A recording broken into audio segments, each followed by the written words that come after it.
Good morning. It is Cheryl Rozovsky here with Soulful Self Love Sundays, and I want to welcome you back. Every week I take a little time to dive into a topic about self-love. So I'm just going to wait a minute to see if anyone is joining us live this morning.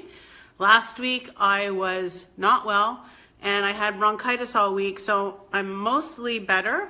However, I still have a bit of a cough at night, so I'm trying to really take care of myself. I actually took an entire week off of work, so that is what I call radical self-love, not going into work, taking care of myself, staying at home, staying in bed, filling myself up with various liquids like teas and tea with honey and lots of water, etc.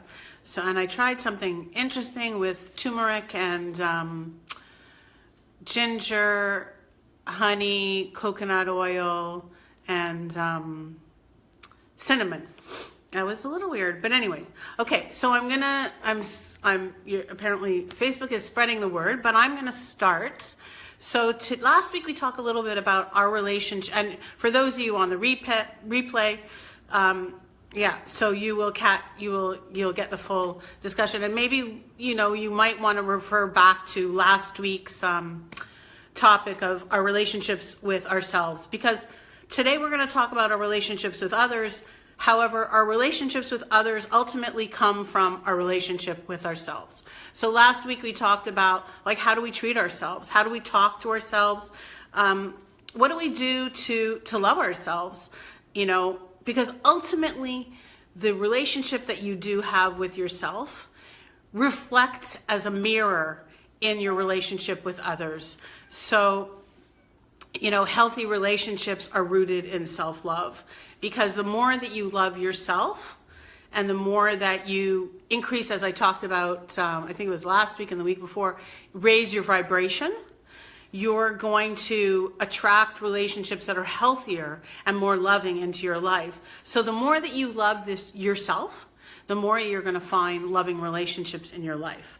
So I want to talk a little bit about my relationship that led to the love affair that I had a few years ago that ended ended pretty harshly, and I was really devastated, and that led to me really discovering self-love in a really radical way, because although I had used the term in the past throughout the years of learning spirituality, I didn't really get it until I looked back and reflected on the relationship that I had been in to see exactly where I was at, what I was doing, and why I had created what I created, which was a passionate love affair that lasted a short while, I think 4 or 5 months, and then ended very abruptly.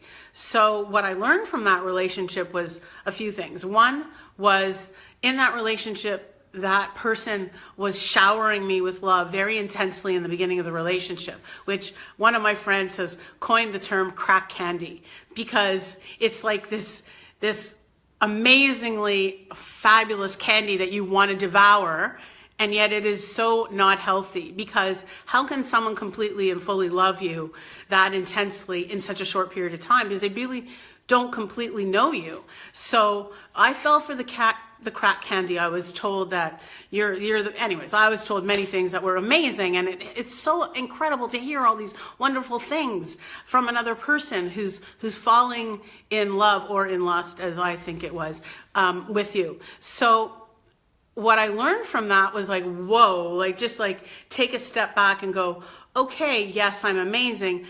And am I looking to receive love from you, or am I looking to receive love that I already have from myself? So what I learned was in that relationship, it was so exciting to receive something external outside of myself.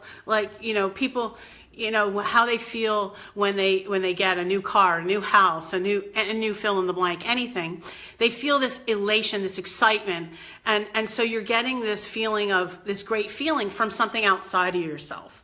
So for me, what I learned was like, wow, I was giving away my power, my strength of who I was, because I was looking to that other person to get validation, to get that feeling of, oh, I fell in love with falling in love, with being in love. And so every time I was told, you're so amazing, you're so beautiful, I love you, oh my God, I want to marry you, I was like, oh my God, this is amazing, I can't get enough of this. But it was coming from the outside, which is nice. But what it really ultimately has to do is come from the inside. So once that started, and what happened as a result of that, it was like I started like contorting my life to do everything to please that person. Like, what can I do to help you? What can I do today? Where can we go? What do you want to do? It stopped being about what I wanted and a compromise between two people in a relationship deciding what they wanted together to move forward. And it started just to be about me being in a people-pleasing, unhealthy space.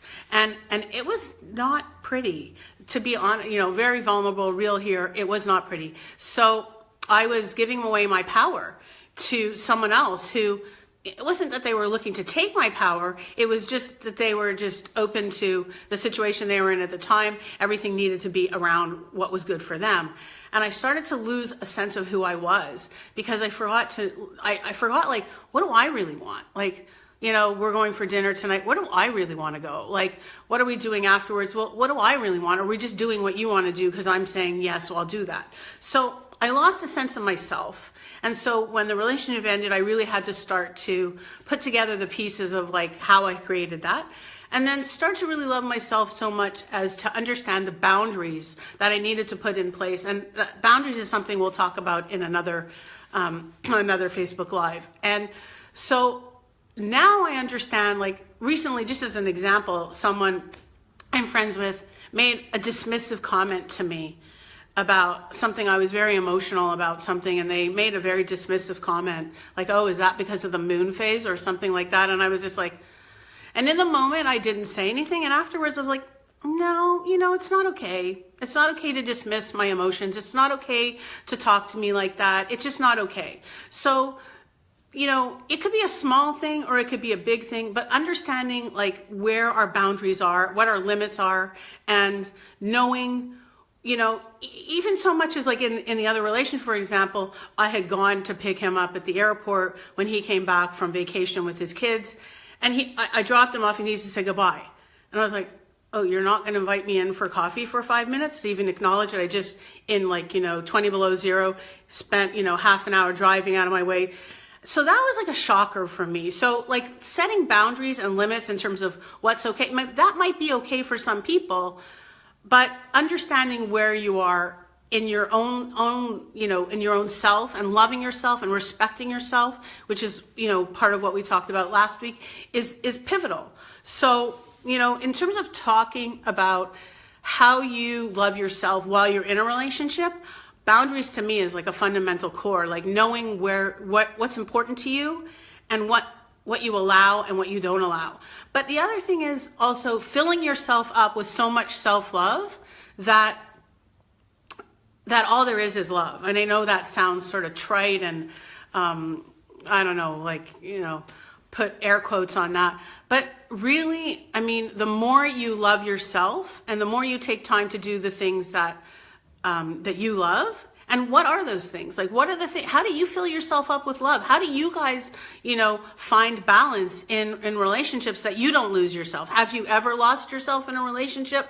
If you have, comment below, because I'd love to know if you have some comments and some ways in which you can teach me, possibly. I'm a lifelong learner, and I think it's important to know, ultimately, how we find balance. Whether there is really any balance, but how we find that in a relationship. So for me, one of the things, that I do is I give myself time alone. Like I'm very, cautious with my alone time, and it's precious. It's time that I really value. So for me, like, in order to honor myself in the most important relationship that I have, which is with myself, I honor spending time alone. I take the time that I need to fill myself up with what I need, which is, meditation,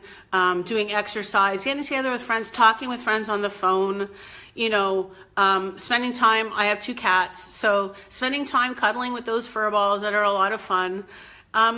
Just spending time with my aging parents, which last night we went out for a beautiful dinner and had a lovely dinner together, shared time together. So for me, I do things that fill me up, and the more that I fill myself up and feel good about me, the more I'm creating relationships of value, because the more I value myself, the more others value me. So I'm hoping moving forward that I won't create the situation that I did in the past again, because I've learned my lesson. And I will create boundaries that are more definitive in relationships. So if someone wants to do something that I don't want to do, I'll say thanks, but I don't want to do that. So, I think that's it. I don't know. Do you guys have questions about loving yourself and how your relationships with others are really a mirror of your relationship with yourself, and how all there really is, self-love is really the most important relationship that you have. I'd love to hear your questions, and those of you who are going to watch in the replay, jump into the comments. I'll dive into the comments later on and follow those up with you.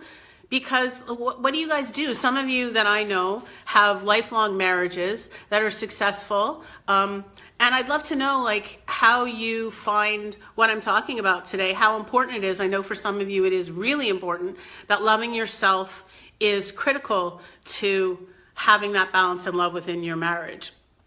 So that's all for today. I think next week, I'm not sure. It'll be a surprise. Maybe we'll just do a Q&A, sort of a wrap-up of what we've done over the past month, and dive back into some things, areas that you guys have concerns or questions or, interest over, also share a way at what's interesting to you about self-love that you want to learn more of, because this is one of my greatest passions now, and I'm more than happy to do more research in terms of if there's anything that I don't know, and diving into subjects that I do know.